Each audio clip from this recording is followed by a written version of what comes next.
যোৰহাটৰ গৰখীয়া দলৰ কুহুমচুগুনীয়া নৱোদয় যুৱ সংঘৰ দ্বিবাৰ্ষিক অধিৱেশনখনি আৰম্ভ। কালিৰ পৰা আৰম্ভ হোৱা ৪৬ সংখ্যক গৌৰৱ উজ্জ্বল এই দ্বিবাৰ্ষিক অধিৱেশনৰ 12 প্ৰতিযোগিতামূলক সাংস্কৃতিক শোভাযাত্ৰা বাহিৰ কৰা হয়।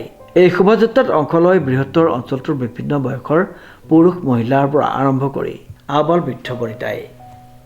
1980 চনত প্ৰতিষ্ঠা হোৱা নৱোদয় যুৱ সংঘই আজি ৪৬ সংখ্যক বৰ্ষ উদযাপন কৰিছে। দ্বিতীয় দ্বিবাৰ্ষিক অধিৱেশনেৰে কালিৰ পৰা আমাৰ ইয়াত অনুষ্ঠান অনুষ্ঠিত হৈছে। পুৱা পতাকা উত্তোলন ৪৬খন পতাকা, লগতে মূল পতাকাকে ধৰি ৪৭খন পতাকাৰে আজি এই অনুষ্ঠান কালিৰ পৰা জীপাল হৈ উঠিছে। গাঁৱৰ পুৰুষ মহিলা আবাল বৃদ্ধ বনিতা শিশুৰ পৰা ধৰি সকলোৱে যিটো সমন্বয় যাত্ৰা কৰিবলৈ আগবাঢ়িছে, নৱোদয় যুৱ সংঘ এক অনন্য অনুষ্ঠান হিচাপে উত্তৰ পশ্চিম যোৰহাট অঞ্চলত এক খ্যাতি ৰাখিছে। এই নৱোদয় যুৱ সংঘই কেৱল যুৱ সংঘৰ কৰণীয় দিশৰ লগতে ৰাস্তা পদূলিকে ধৰি অন্যান্য দিশতো তেওঁলোকৰ মাত মাতি আহিছে। সাহিত্য সংস্কৃতি খেলা ধূলা আদি ইত্যাদি কামবিলাক কৰিছে। 1980 চনত আমাৰ মাজৰ পৰা বৈকুণ্ঠগামী হোৱা প্ৰফুল্ল হাজৰিকাদেৱ প্ৰতিষ্ঠাপক সভাপতি আছিল আৰু তাৰ সম্পাদক আছিল এগৰাকী কৃতি শিক্ষক। সেই কৃতি শিক্ষক শ্ৰদ্ধাৰ শ্ৰীযুত যোগেশ্বৰ বৰাদেৱ এয়া আমাৰ সন্মুখতে আছে। এই শিক্ষকজনে তেখেতে সেৱাও কৰিলে, লগতে তেওঁ অনাই হিচাপে নিজৰ জীৱন শিক্ষক হিচাপে অনায়ো খাটিলে, তেনেদৰে শেষ কৰিলে। আৰু তাৰ লগতে তেখেতে কিন্তু এটা কৃতিত্ব ৰাখিলে যে এই নৱোদয় যুৱ সংঘ প্ৰতিষ্ঠা কৰি এতিয়া যুৱকসকলে সাহিত্য সংস্কৃতি ক্ৰীড়া আদি সাংস্কৃতিক দিশত আগবাঢ়ি যোৱাত উল্লেখনীয় ভূমিকা গ্ৰহণ কৰি আছে। আজি আপোনাৰ দেখিবলৈ পাইছে যে আমাৰ সকলোৰে যেনেধৰণে নিজৰ আটক ধুনীয়াকৈ নিজৰ অসমীয়া সংস্কৃতিক জীয়াই ৰখাৰ যি প্ৰবল অনুৰাগ, সেই ধাৰা বজাই ৰাখিছে, ভৱিষ্যতেও বজাই ৰাখিব। কালি বিষয় বাছনি সভা হৈছে।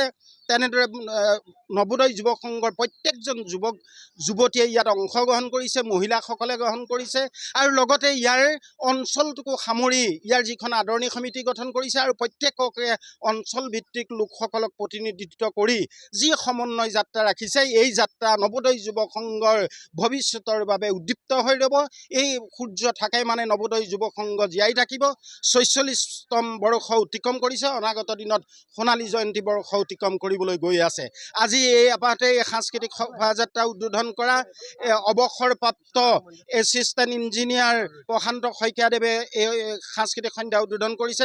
তেখেতকো আমি নৱোদয় যুৱ সংঘৰ তৰফৰ পৰা আমি আন্তৰিক কৃতজ্ঞতা জ্ঞাপন কৰিছোঁ।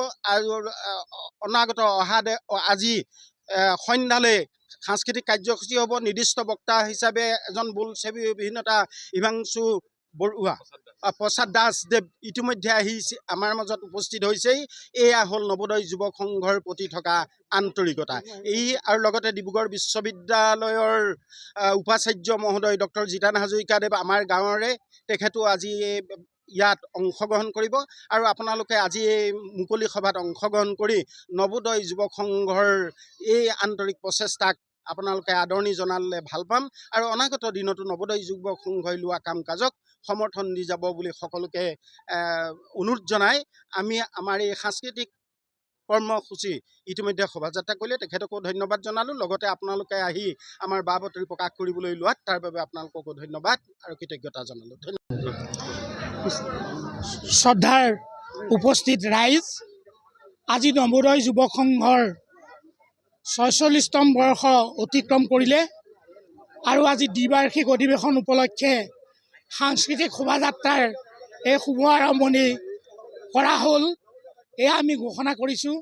মোক মাতি আনি উদ্বোধকৰ দায়িত্ব দিয়াত নৱোদয় যুৱ সংঘৰ উদ্যোক্তাসকলক মই অশেষ ধন্যবাদ জ্ঞাপন কৰিলোঁ।